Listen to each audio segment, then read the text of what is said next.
Hey guys, it's time to learn how to make an Amtgard short sword. For the core, we're going to be using 0.505 filament wound epoxy tubing, also known as kite spar. You can use a standard graphite or non-metal golf club shaft, but I recommend the kite spar because of its durability and consistency. When it comes to the foam, in my opinion, there's really no worthwhile alternative to Warlord Sports Aether Tube. This foam is specifically designed to be lightweight, durable, and for the purposes of our game. Now you could try to skimp and get pipe insulation or the leftover wrap foam, but this stuff will be less durable and less consistent construction every time. Traditionally, you would use 3 layers of blue camp pad for the stab tip, but we're adding a twist to this classic construction. We're going to be using a softer foam, this kneeling pad, that you can find in the bleacher camping section of Walmart. For the handle, we'll be using 3/4 inch PEX pipe. This is a semi-flexible plumbing PVC that is way less rigid than Schedule 40 PVC, and this flexibility helps to reduce pressure points on the core, so that when the weapon flexes when you're fighting, it reduces the chance of the core snapping, and it improves the longevity of your weapon. Also, the pipes are consistent in size, and they give you the same handle among all your weapons.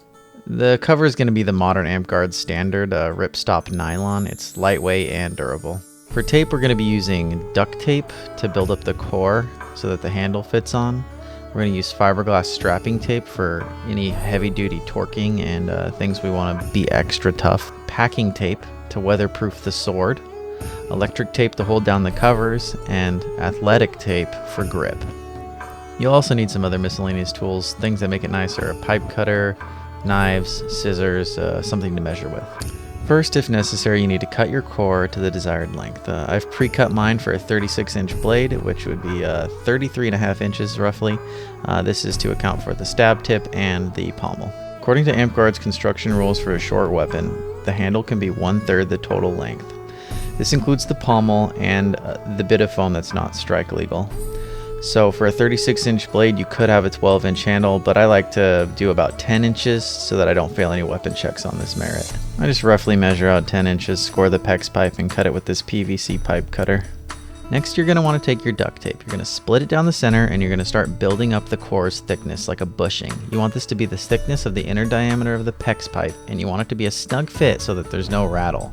Once you get the bottom done, slide the PEX pipe up, mark the top, and make another bushing. Now to adhere the handle to the core, we're going to split this fiberglass strapping tape in half, and we're going to wrap it really tightly around the handle and then down onto the core. This is known as torque wrapping. The more leverage here, the better. The tighter the tape job, the less rattle the weapon will have.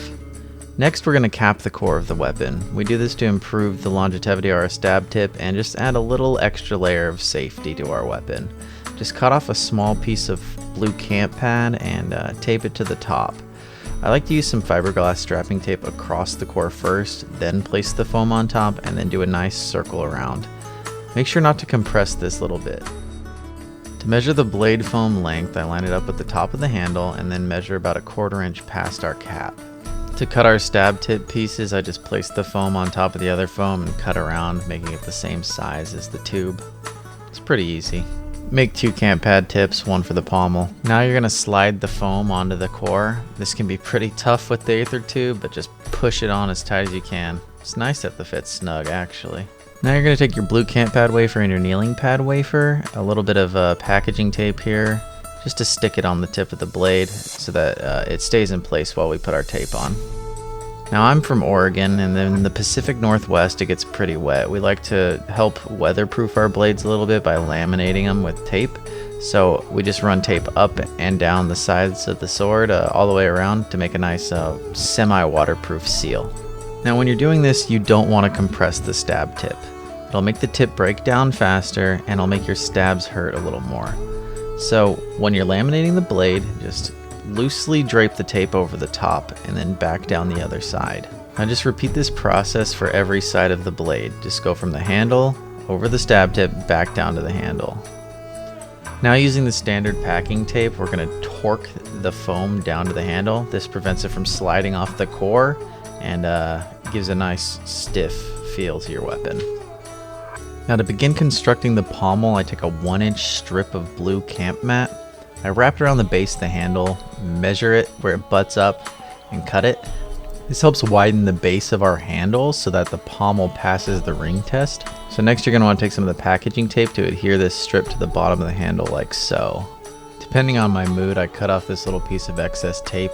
You don't really have to, but it can help clean up the handle if you do. We're going to use that second blue camp pad wafer we made when we made the stab tip to cap our pommel. So you're going to do a cross pattern with tape and you're going to pull it down really tightly. This is going to make what looks like a square, and then you're going to take another cross pattern and go over the corners to give the pommel a nice round feel.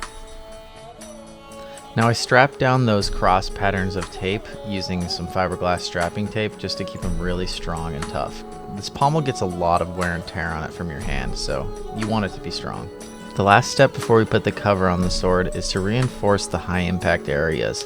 This is from the tip down into what is known as the sweet spot, which is the top 1/3 of the weapon, and then a little bit down at the base of the weapon to stop the lamination from like opening up and getting water inside and dirt and whatnot.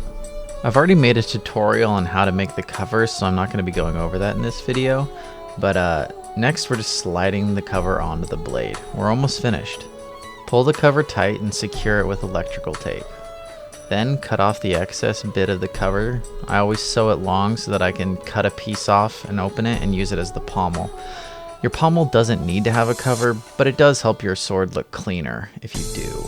The final step before we finish our sword is to apply the athletic tape to the handle. You'll make a full loop around the base of the handle with the athletic tape, and then you'll begin to angle it and wrap it up the handle to the top. Make another full loop and then begin wrapping it all the way down to the bottom, making one final loop at the bottom and cutting the tape. This gives the handle a nice grip and really finishes the look of the sword. And that's it. That's your completed Omni Blade short sword for Amtgard. Get out there and hit your friends. Have some fun. Enjoy.